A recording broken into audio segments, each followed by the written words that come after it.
Bonjour tout le monde, on se retrouve un petit peu en musique histoire de se donner un petit peu de motivation pour la première correction de la semaine, donc du lundi 25. J'ai le même système que les deux autres feuilles de correction que vous avez pu voir, donc on va pouvoir commencer ensemble. Cette fois-ci c'est la bonne parce que je suis vraiment en présentiel sur l'école le lundi 25 mai. C'est parti alors avec l'orthographe, puisqu'il fallait bien regarder la leçon pour savoir si on écrit A sans accent, A avec un accent. Et pour ça, je vous donne la technique la plus facile, vraiment la plus simple, c'est-à-dire une fois qu'on s'en sert, on ne peut plus se tromper, c'est pas possible. Donc je vais vous la donner en corrigeant cet exercice avec vous.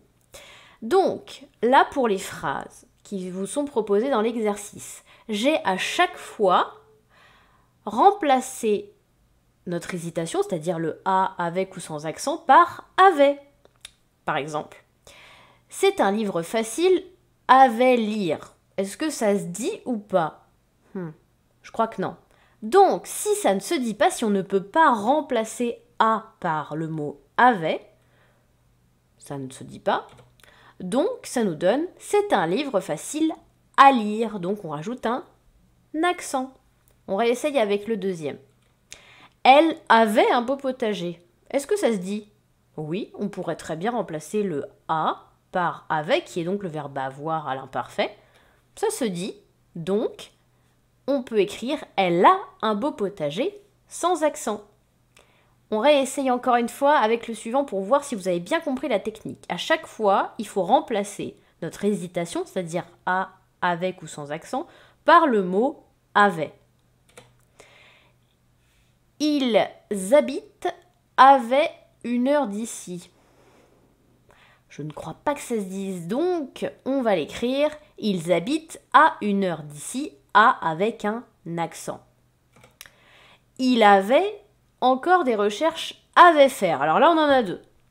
On a remplacé les deux par le mot avait. Il avait encore des recherches. Si on coupe à ce moment-là, ça peut se dire, il n'y a pas de problème, mais des recherches avait faire, ça ne veut rien dire du tout. Donc, on doit écrire de cette façon, c'est-à-dire il a encore, sans accent, des recherches à faire avec accent.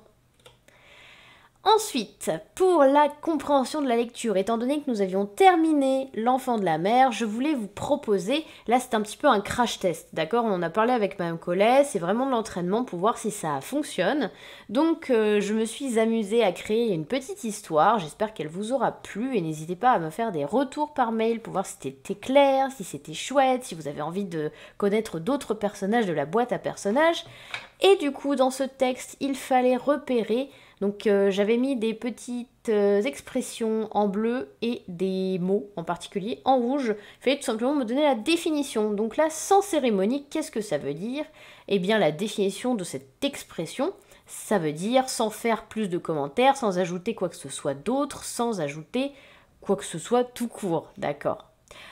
Ensuite, bouche bée, qui était aussi en bleu, ça veut dire avoir la bouche grande ouverte si on est surpris par exemple. Alors attention, ça ne veut pas forcément dire que la personne va vraiment avoir la bouche comme ça, mais c'est une expression, donc on peut comprendre le sens figuré comme on en a parlé beaucoup ces derniers temps. Donc c'est le fait d'être très surpris, aussi surpris qu'on va avoir la bouche qui reste ouverte. Un ou des, là en l'occurrence c'était au pluriel, des interstices. Des interstices, ce sont des petits espaces vides entre deux espaces. Donc dans notre texte, il s'agissait de l'espace entrouvert de la boîte à personnages, donc un petit espace vide par lequel on pouvait regarder par exemple. Émanait, ça vient du verbe émaner, donc ça veut dire qu'il provient de quelque chose, qui surgit de quelque chose, qui sort de quelque chose. De la fumée émanait de la cuisine, ça veut dire qu'il y a de la fumée qui vient de la cuisine, qui provient de la cuisine. Jovial, c'était plutôt facile, qui est de bonne humeur, enthousiaste ou content. Alors là-dessus, quand vous avez un doute, je vous conseille d'aller chercher tout simplement dans un dictionnaire, comme on fait en classe, tout pareil. Sinon, bien sûr, vous pouvez taper le mot plus définition dans une barre de recherche internet, ça va vous donner une définition. Par Google, c'est pas les vraies définitions du dictionnaire, c'est des définitions beaucoup plus simples. Moi, je vous encourage quand même à chercher dans le dictionnaire parce que ça vous entraîne en plus à chercher le plus rapidement possible. Puis c'est plus amusant surtout. Évaser, Qu'est-ce que ça veut dire? Quelque chose qui est évasé, c'est quelque chose qui part sur les côtés au fur et à mesure, qui s'élargit. On enchaîne, du coup, là on est bien dans du français. Je rappelle que je n'ai pas fait de correction forcément pour les leçons de géométrie sur le carré, tout simplement parce que j'attends de voir votre travail et voir si vous aviez davantage réussi. Mais faire une correction là visuelle, c'était pas vraiment intéressant en l'occurrence.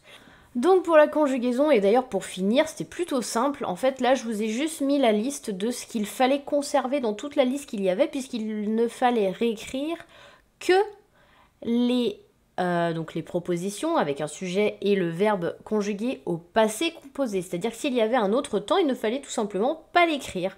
Donc là, vous avez la liste des mots qu'il fallait réécrire tout simplement. Ce lundi-là, il était plutôt court et plutôt axé sur de la lecture et quelques petits exercices comme ça. C'est plutôt assez rapide.